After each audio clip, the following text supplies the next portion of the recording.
আমাদেরকে অংশগ্রহণ করার তৌফিক দান করেছেন। কোরআনের পাখিদের সঙ্গে আমাদেরকে একই অনুষ্ঠানে বসার তৌফিক দান করেছেন। এজন্য সকলেই মহব্বতের সাথে বলি আলহামদুলিল্লাহ। সম্মানিত উপস্থিতি, সবাইকে বলে সংক্ষিপ্ত, এজন্য অল্প সময় আলোচনা হবে। এরপরে অনুষ্ঠানে আরো কিছু কাজ বাকি আছে। মাগরিবের নামাজের আগে আমি অল্প সময় কথা বলে আপনাদের থেকে দোয়া চেয়ে বিদায় নেব ইনশাআল্লাহ। আজকের অনুষ্ঠানটি চমৎকার একটি অনুষ্ঠান।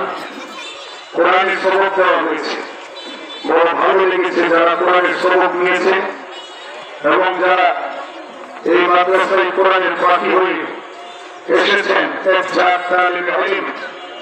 ওদেরকে দেখে আসলে ভালো লাগে, কারণ যারা নাইবে নবী, নবীর উত্তরসূরি। আল্লাহ নবী বলেছেন, আল উলামা ওয়ারাসাতুল আম্বিয়া, আলিমরা হলো নবীগণের ওয়ারিস। সুতরাং এদের অনুষ্ঠানে বসলে যে ছোট ছোট বাচ্চাগুলো, ছেলেগুলো, মেয়েগুলো কোরআনের সবক নিয়েছে, আমাদের মনের মধ্যে অনুপ্রেরণা, উৎসাহ থাকতেছে, লোভ আসতেছে। তাহলে আমি যদি আগের মতো ছোট হইতাম, আবার এরকম কোরআনের সবক নিতে পারতাম, অনেক ভালো লাগতো। কারণ ছাত্রদের দাম অনেক বেশি। আমরা যারা পড়ালেখা করে মাওলানা হয়ে গিয়েছি, আমাদের চাইতে ছাত্রদের দাম বেশি। ওরা যখন রাস্তা দিয়ে হাঁটে, তখন নূরের ফেরেশতা ওদের পায়ের নিচে নূরের পথ বিছায়। এই জন্য যারা ছাত্র, যারা কোরআনের সবক যারা নিয়েছে, ছেলে মেয়েগুলো, এদের মর্যাদা অনেক বেশি।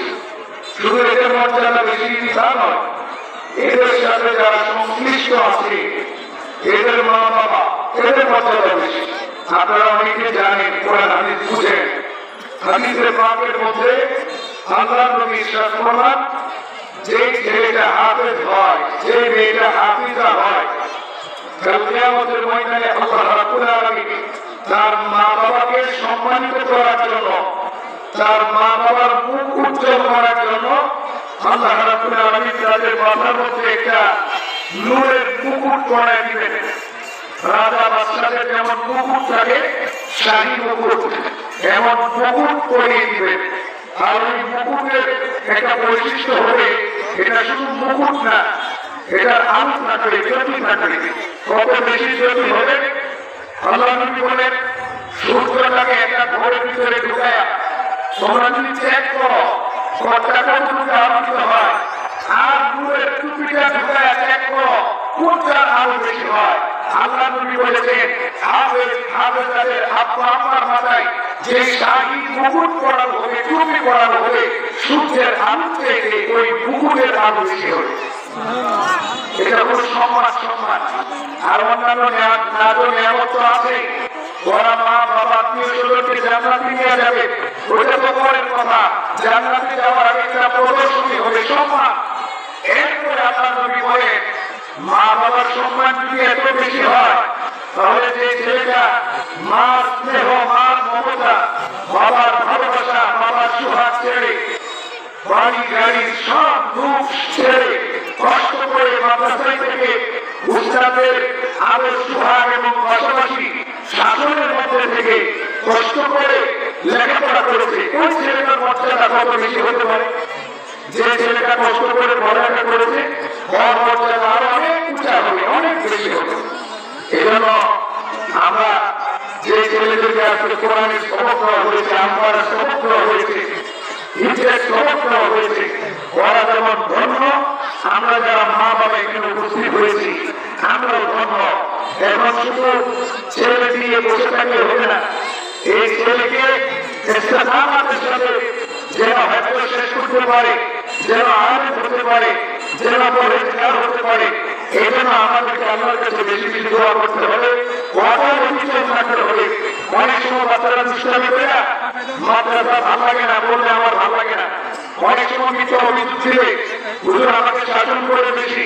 অনেক সময় বলবে খাবার দাবার ভালো না, অনেক সময় বলবে পরিবেশ ভালো না, বিভিন্ন অজুহাত দেখাবে।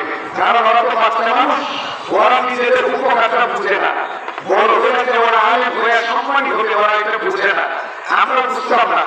এরপরে মৃত্যুর পরে আখেরাতে ওরা সম্মানী হবে, ওরা দামি হবে, এই জ্ঞানটা ওদের মাথায় এখনো ঢুকে নাই। এই জ্ঞানটা ঢুকে বড় হলে এই জন্য বিভিন্ন অজুহাত দিয়ে ওরা মাদ্রাসা ছেড়ে দিতে চায়, ওরা মাদ্রাসা থেকে চলে যেতে চায়, মাদ্রাসা পরিবর্তন করতে চায়, পড়ালেখা ছেড়ে দিতে চায়। আমাদের অভিভাবক অভিভাবিকাদেরকে সচেতন হতে হবে যে না, আমার ছেলেকে আমি হাফেজ বানাবো, আমার যেরকম অবিচল থাকতে হবে, পাহাড় সম দৃঢ় এবং শক্তি নিয়ে আমাকে এগিয়ে দিতে হবে, আমার কাছে বেশি বেশি দোয়া করতে হবে।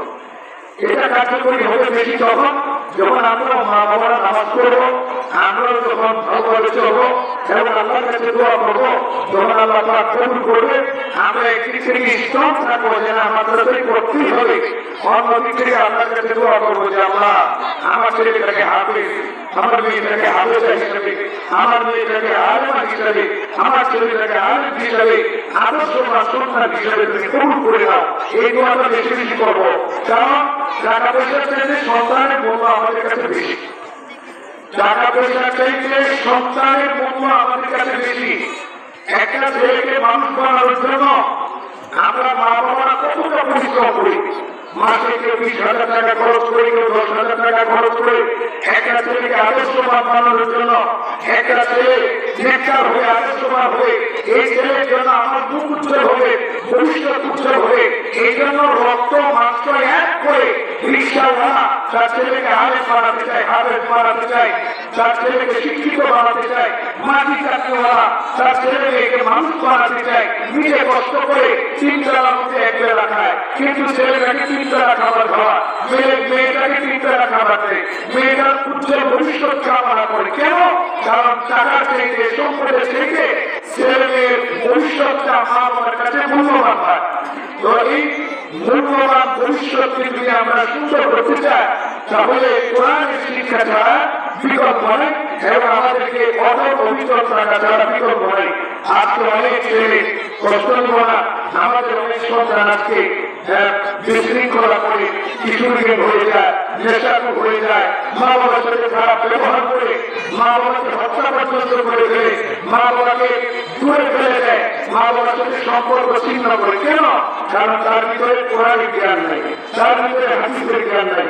যদি থাকতো তাহলে যে বাচ্চারা এরা সূত্রবেলায় করে আল-জান্নাতু তাহতা আকদামিল উম্মাহাত, জান্নাত হলো মায়ের পায়ের নিচে, বেহেশত হলো মায়ের পায়ের নিচে। এরা সূত্রবেলা শিখে রিদা রাব্বি বি রিদা ওয়ালিদ ওয়া যারাতু রাব্বি বি যারাতিল ওয়ালিদ। আল্লাহ তাআলা সন্তুষ্টি অর্জন করতে হয়, মা বাবাকে সন্তুষ্ট করতে হয়। মা বাবা যদি সন্তুষ্ট থাকে আমরা সন্তুষ্ট, মা বাবা যদি অসন্তুষ্ট হয়ে যায় আমরা অসন্তুষ্ট হয়ে যায়।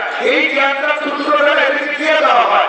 এই জন্য ওরা না খেয়ে হলেও বড় হয়ে মাকে খাওয়ায়, ওরা কষ্ট করে হলেও মা বাবাকে ভালো রাখতে চায়। এই জ্ঞানটা আমাদের ভিতরে আসছে বিধায় আমরা সন্তানদেরকে মাদ্রাসায় দিয়েছি। এখন এটার উপর অটল থাকতে হবে, সন্তানদেরকে হাফেজ বানানো, তারপরে আমরা ক্ষান্ত হবো। এর আগে আমরা ক্ষান্ত হবো না, আমরা অটল থাকবো এবং আল্লাহর কাছে বেশি